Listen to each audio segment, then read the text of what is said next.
All right, hello everybody. Hi and welcome to RecChat, where students and professionals talk about all things collegiate recreation. I am your host, Rochelle Harvey, coming to you from Western Washington University. Thanks for joining us today, either live or via our archived YouTube channel. Joining me behind the scenes is the RecChat team, made up of Earl Cabellon from University of Maryland, Max Miller from Swarthmore College, and Zach Watson from the University of New Hampshire. Be sure to tweet at us any questions that you have that you want to ask our panelist, Vicky Highstreet, and we will try to get them answered on the show. Be sure to use the hashtag RecChat when asking a question. Our only announcement for today is that this is our last RecChat of the school year. So sad, but we will be tweeting out all sorts of professional development tips and tricks and NERSA news throughout the summer. So please keep an eye out and keep interacting with us. So we are super excited to have Vicky Highstreet today as our featured guest. Vicky, could you please tell us a bit about yourself? Absolutely, Rochelle. And thanks for having me on. This is a topic that's near and dear to my heart. So I currently am the Associate Director for Programming and Staff Development at the University of Nebraska in Lincoln. I've been a member of NERSA for, hate to even admit it, for 29 years now. Got into the profession, kind of slid in through the back door, and I've had the opportunity to serve the association in a lot of ways, as well as my university. I think the fact that I've been able to be in a job that it's ever changing is probably what keeps me most motivated about it. And I think that fits right in with what we're talking about today with the registry too. Had the opportunity to, start out with committees like a lot of people do, committee chairs, pre-conference hosts, presenting at the state, regional and national level. And, so a pretty typical path up through the ranks of NERSA. Was honored to be able to serve as the NERSA president in 2008-9, and really saw some exciting things happen that way. But I think the big part for me is that, being a member of the association is one thing, or being a member of your staff is one thing, but it's really not enough. You have to be an engaged member. And I think that's what's kind of exciting about the registry, and what we're going to talk about today is that it's all about engagement and lifelong learning, continuous learning, trying to be the best that we can be. So I currently am the chair of the Registry Commission and work with other professionals, April Flint, Jen Paul Winkler, Matt Beck, and Tom Soria, to try to really continue to renew and review the registry and the process, and try to do some things that might be more conducive of today rather than what happened yesterday. And so this is exciting for me because I'm anxious to hear from those people that are in the crowd. Perfect. Thank you so much. So could you please tell us what is the NERSA's professional registry? And for those that don't know, and also how did it start? Well, first of all, the registry is a professional designation. In other words, when you can show that you're a part of the registry, that means that professionally you are doing something to continue to develop. And it's not a certification, that's not what we're about, but a designation or credentialing. Way back, as I said, in 09, there was a validation of the core competencies. And I don't believe you can talk about the registry without talking about the competencies. They have to go hand in hand. And there was a validation on that through the National Research Institute. And at that point, then was when the board approved the establishment of what's now called the Collegiate Recreational Sports Professional Registry. With that, then they had to go through a lot of processes to kind of develop the description and develop what those core competencies were to the rest of us as members of the association. I think it's important to identify again that this is not a certification, but a designation. And so it really gives us the opportunity to acknowledge and confer kind of a distinction upon those of us who are recognized collegiate recreational professionals by documenting their formal education, their applied experience, as well as their commitment to a behavior that really exemplifies our high moral character. So as we're talking about the registry, I think we want to know that those who meet the established qualifications actually commit to actively continuing their education and professional development. Great. Thanks so much, Vicki. So could you tell us who should consider joining and why they should consider? Well, first of all, I think everyone should consider it. If you really are an active, engaged professional, I think that one of your goals should always be to continue to develop and to stay on the cutting edge. It's important for us to get what we call continuing education credits in this situation, but do continuing education. Staying current in lifelong learning is one of the best reasons to be a part of the registry, professional and personal growth. And I think those two often go hand in hand, but sometimes, what we learn, whether it be in our job or in our sessions or workshops or in our experiences, we can also apply in our personal life outside of our profession. I think we always want to model best practices for both our employees and our students. And I really believe that it's up to us, it's up to those of you who are younger to continue to try to advance the profession.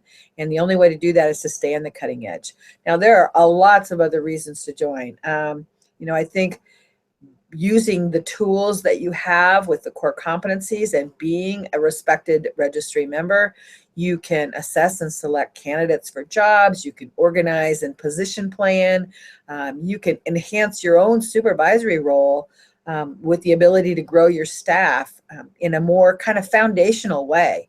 It's not putting you in a silo where you only know about one thing. It's asking you to get out of that silo and learn a foundation that's going to help you hopefully progress in your profession also.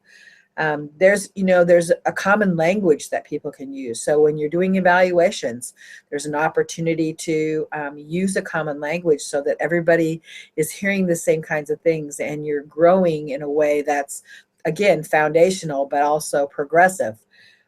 When you're helping your staff establish goals and objectives, they can relate to that growth in a lot of particular ways. But now you've also looking back at what you're providing for your staff, there's a level of expertise and knowledge, as well as your own integrity to show your staff that you want them to continue to grow and learn. And so I think that all of those are reasons why people should join the registry. And I, as we talk a little bit later about the core competencies, I think, again, you'll see maybe how this all comes back around and comes together. Perfect, thank you. Could you talk to us about any eligibility requirements to join the registry?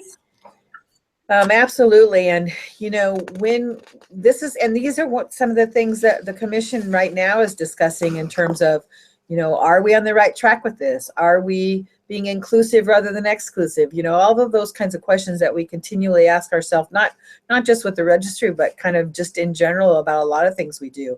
Right now, it looks at education and degree, it looks at work experience, and it looks at what you already are doing with continuing education. But there are three basic categories. So the first one, when you submit your application, you would identify which category you feel like that you're in. And there are some pretty set criterias right now. The first category, they call it category A, you have to have earned your master's degree in a related field and have no less than 2 years of full-time experience. Now, those of us that are a little bit more veteran in age or have been around a little bit longer probably have our CRSS, which was a certification process that they established years and years and years ago. Now, before anybody gets all excited, that's not part of the process anymore. So, I may have my CRSS ribbon that I can wear at the conference, but if you didn't take it before a certain year, then you no longer have that opportunity. So, we like to call ourselves special, but I'm not sure that's the real word that we should be using. But if you have your CRSS, then your master's degree is also required, but you only need one full year of employment in order to qualify. Now, if you have a master's in a non-related field, then they expect you to have more years of experience in the designated area. So then you also have to provide some kind of documentation about how this degree is relevant to the experiences that you're having in collegiate recreation. So that's category A. If you aren't at that level and you need to look at the next level, category B is that level where you can belong to the registry with your bachelor's degree, but you have to have no less than 3 years of experience. Or again, if you have your CRSS, that's 2 years of full-time experience. Now, they also talk about having CEUs that represent all 8 cores. You know, this might be a great opportunity before we get to the third category to talk about those core competencies, because if you think about it and you think about what those competencies are and think about having experiences, CEU experiences in all of those categories, sometimes what we find happens is somebody gets, again, very siloed in what they're working in. So for example, let's say I'm in intramural sports, and maybe that's all I do is intramural sports. So how am I going to, when I go to conference, how am I going to select the sessions I go to get CEUs? Or if I'm going to a webinar or do something like what we're doing here today, how am I going to decide where that fits in the competencies? So if you don't know what those are, if you haven't identified those, then coming in and applying for the registry is a little bit more difficult, because you don't, if you have to have, you know, CEUs, 2 CEUs, so a CEU is like 0.1 for 60 minutes. If you have to have 2 of those in all 8 categories, then you're going to have to know what those categories are. So, you know, philosophy and theory is 1. Programming is 1. Human resources is 1. Business procedures, facility management, planning and design, research and evaluation, legal, liability and risk management, and of course, personal and professional qualities. So those are the 8 categories. And this is an information that you have to, as you're listening, you're like, oh, repeat those because I have to write those down, or, you know, I need to listen to this again. You can go online, you can go to the NERSA website, and you can find all of this information. This is not something that like I'm holding sacred here and you're going to have to talk to me to get it. You know, you can find the information. So when you think of that again, having 2.0 CEUs, which means, you know, 60 minutes times, right? Then that's a little bit different story than just being able to go and have one very focused category that you work in. You have to really make an effort to look out. So the final category is if you don't have a degree, an academic degree, then you have to have at least 4 years of full-time experience working in a recreational setting. And that could be campus, community, commercial, corporate, military, correctional, outdoor, whatever that is, as long as recreation oriented. And you have to have earned 4 CEUs with representation in all 8 categories. So you see, there is a criteria. But this might be a great place, you know, if there are folks listening who have questions about that or have experiences with the registry according to where they stepped in with, you know, with their category, whichever category that was. Maybe there's experiences that you had that you would like to share with the group, a question that you might have, or just a statement that you might have relative to those categories. The commissioners really are looking for people to give feedback, both experiences that were positive, maybe experiences that weren't, so that we can continue to show the evolution of what this is and make it relevant to the folks that are going to be using it. Awesome. Thanks so much, Vicki. Could you talk to us about the cost associated and why there is a cost? You know, the cost is mostly relative to the management of the process. The staff that are at the National Center that have to continue to track and continue to monitor, make sure we know who's up to date, who's not up to date. But if you've been on and you've looked at the cost at all, you know that if you're a NERSA professional or student from a member institution, then the cost is the lowest that is. So you get a benefit in the cost for that. And it's for remember, it's for a 3-year period. So if $195 is the cost to apply as that professional or student member from an institutional member, then that comes out to be about $65 a year. Sometimes it's easier to divide it up and look at it in that way and go, that's really a pretty good deal considering the cost involved in maintaining it. Now, as you change those categories, so a nursing member or a student member from a non-institutional, then it starts to go up. Then it's $245 for your application. And then as a non-nursing member from a member institution or an associate member, then it goes up again. So you definitely have an advantage being a member and then having your institution being a member. That is the lowest cost. Now, I'm in a position right now where I'm getting ready to renew for my second time. So it doesn't cost me that same amount each time I send in my paperwork. Now it costs me $95 to renew for my next 3 years. Okay, so again, most of those costs are really applicable to the maintenance of the registry, the staff that it takes to keep all of the information current. Awesome, thank you. So I know that you briefly touched on this earlier. Could you really go into why it is important for professionals to consider joining Registry? Yeah. Well, I'm excited to be able to say that I had the opportunity at the annual conference this year to have a session that talks about, why, kind of the why, how do we bring validity to our department as professionals through the registry? And again, as I said, you can't talk about the registry without talking about the core competencies, because that's what it's about. There are several different ways that you can get CEUs in this process, which, we'll touch on that too. But some of the things that our members said, and we had members of all different levels of and experiences as far as years of experience in this session, which is very exciting. The 1 to 5 year folks, the 6 to 10 year folks, and the veterans up there. And we got different feedbacks because of where they were with experience.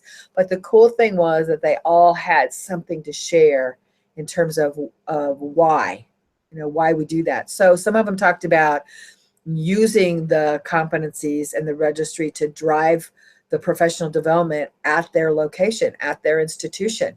So if I have a criteria that I have set and I want to grow my professionals and I want them to have the opportunity to not only do a great job of where they're at, have a high level of the success that they want to see, but also be growing them for their next role in the profession, then this is one way. This is a set of criteria that we could actually put in a rubrics and utilize to grow our professionals. And I think anytime you put the time and effort and oftentimes money into growing your professionals, you're also growing your department, growing your institutional validity in terms of your profession. They really talked a lot about creating a framework for training during the appraisal process. And again, back to what I said earlier, and that's using that common language. So again, I hope there's some folks that will ask questions about some things like this. They use it, a lot of them use it to set goals for their professional development just in general.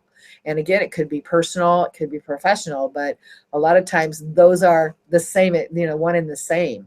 They evaluate some of the trainings they do by what their staff or students get out of the trainings.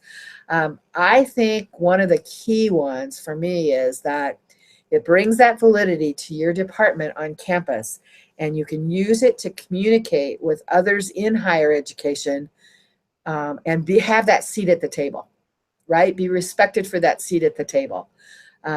Some people talk about using it to drive compensation. In this day and age of budgets or no budgets, that's sometimes one of those where I'm not sure we all have that opportunity. But if you do, by all means, maybe take and have a 5-year plan for your professionals. And in that 5-year plan, if they meet those milestones within that 5-year plan based on the competencies, then maybe that does say something to their compensation, right? And two, I think to help students understand the opportunities that are available in recreation. if you're talking and you're talking in the same language and you're providing opportunities for them to grow and develop based on the competencies, then it shows them, how many times have we all had students who have said, wow, I didn't know I could do this for a real job, right? I mean, we hear that all the time. And so if we're being very intentional about our conversations about the competencies and what we have to have as professionals, then that shows them, again, what kinds of things they need to do. You want me to stop here a second for a question? Yeah, if you wouldn't, if you're at a good stopping point, Zach, do you want to jump in with a question right now from the audience? Sure. So we have a question from Adam on Twitter. Adam asks, can you speak to the professional involvement credits and how they're different to CEUs and also how they're still important? Absolutely, Adam. Thank you for asking the question.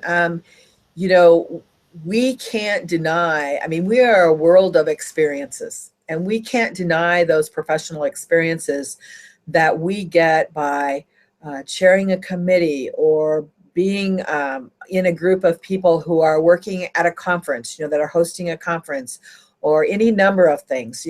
Personally, I've had the opportunity to be a faculty member with the School of Collegiate Recreation. And I can't even express to you the value that had for me.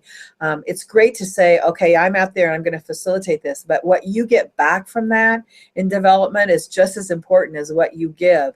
And so I think it's vitally important that we continue to look at our professional development as part of this continuing education process, and an opportunity, again, an opportunity for us to add that to our registry CEUs. Hopefully that helps, Adam, and if not, please rephrase. Perfect, thanks, Vicki. It's really cool that it's educational and practical experience that are coming together to form this overall experience. So I know you briefly touched on students in the last question. If I'm a student, what should I be doing to either prepare for the registry, or is there anything specific I should be doing with the core competencies? Well, I think first and foremost, you need to go in and you need to look at what the criteria are in each of those areas. And so the cool thing is, and it's still in an evolution, but they have like a beginning, an intermediate, and advanced criteria in each of those areas. And when you think there are 8 competencies, and then you divide those up into 3 categories, and then of course within the competencies, there's umpteen numbers of areas within that competency, then you start to realize all the opportunities you have. So as a student, one of the first things I would do is, you have the opportunity to visit webinars or go to conferences or whatever, look at where those topics that you attend, look at where they fit in the competencies, okay? And then remember, in a couple places it said, especially as you have either no degree or a bachelor's degree versus a master's, you have to have so many CEUs to even apply for the registry. So if you're already collecting those CEUs in the different competencies, you're making it really possible for you to be accepted into the registry and be a part of that process right from the beginning. And so what I encourage students to do is, okay, when you go to conference, I know you're a fitness professional, but I don't want you only going to fitness sessions. Look at the competencies. Go to something on human resources. Go to something on facility management, planning, and design. Go to something that's different from what you would go. Is if you're a fitness professional, you get CEUs from your, as far as you have to have them for your professional certification. So you're seeing those kinds of things all the time. Let's broaden out your perspective. Let's give you a better foundation. Go to some different kinds of sessions besides those that are just comfortable or familiar to you. Awesome. Thank you so much for that advice. So, and I know briefly you had mentioned how people are incorporating the registry into their training processes when they were talking with you in your session. Could you dive a little bit deeper into that and kind of share with us what success stories you've heard from NERSA members within the registry? Well, again, it's as vast as there are numbers of people, the different experiences they have. Some of them actually go back to your training and go back to some of the things you're requiring of your staff and your students, and look at how you are setting goals and objectives for your year. So it might be a discussion about, okay, let's go back to, I am a fitness professional, but these are the areas that I need to improve in order to be a better supervisor, okay, a better professional in general, and to set myself up for whatever the next level is. So I'm going to set goals. So as a supervisor, you're going to have that discussion with them. You may say, well, I think you have some really, good foundation here, but I'd like to see you get X, Y, and Z, over this next year. Tell me how you're going to do that. And so it's a give and take between the supervisor and the professional about, okay, how can I set myself up to progress with my development, but also help me in my day-to-day so that I am providing the best for my, subordinates that I can, because I'm continuing to learn and develop in my own area. The professional stories, again, are quite broad. Earl was the perfect example, as there was a great article that he had in the Nurse to Know about his experiences with that. And I think the biggest piece that I hear most often is it sets people up for a common language, and then it puts the opportunity back on the person who is wanting to develop, because they see what the criteria are, and then they can choose what it is that they really would like to work on, in conjunction with their supervisor saying, here's some areas I think that we can help you improve in. Awesome. Thank you so much. So our last question is just kind of generally asking you, is there anything else that you would like to share with the audience? Are there any important pieces that you feel like you would like to share right now? I think the registry has been one of those things that I think the intention has been very honorable, in the sense that we want to be a valid entity on our campus. And this is one way that we can provide with the rest of our administrators, et cetera, to show them the validity that we bring, or the seat at the table that we're able to have. And I think if we can only talk in one area, then that diminishes what we bring. It's the old, oh, you're rec professionals, all you do is throw out the ball, right? And we know that that's not true. We know we have advanced degrees. We know we have great experiences. In fact, I would probably argue to say that a lot of our directors in campus recreation are being offered opportunities at the next level because they have so many different experiences, whether it be in facilities or research and evaluation or legal liability. I mean, how many times do we talk about risk management? We're probably the experts in risk management on our campuses.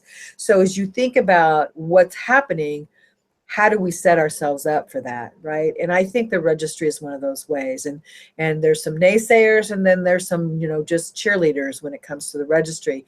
And I think that's why it's important that we get the feedback from our members about what's working, what's not working, what are some other ideas? Because as a commission this year, one of our roles and our goals is to really take a good look at how we can continue to be inclusive in the application process, and then have high expectations for the continuing education process. And I think in order to do that, we need the feedback, from our constituents to be able to do so. Perfect. Thank you so much, Vicki. And if we don't, do we have any more questions, Zach, from Twitter? No? All right. It is the end of the year, everybody's, hopefully the students are doing finals and everybody else is just, I don't know what. So that doesn't offend me. Perfect. Well, thank you so much for everybody that tuned in. And if you have any questions, I know Vicki is on Twitter, and you can follow her through our account. So I know I've been keeping track, and she's been tagged in quite a few posts. So make sure that you follow Vicki, and reach out to Vicki for any advice, or if you have any more questions about the professional registry. Thank you so much to my RecChat team. Thank you to Vicky for coming today. And as always, thank you to NERSA headquarters for all of the hard work that you put into this. And hope everyone has a great day. Thanks so much.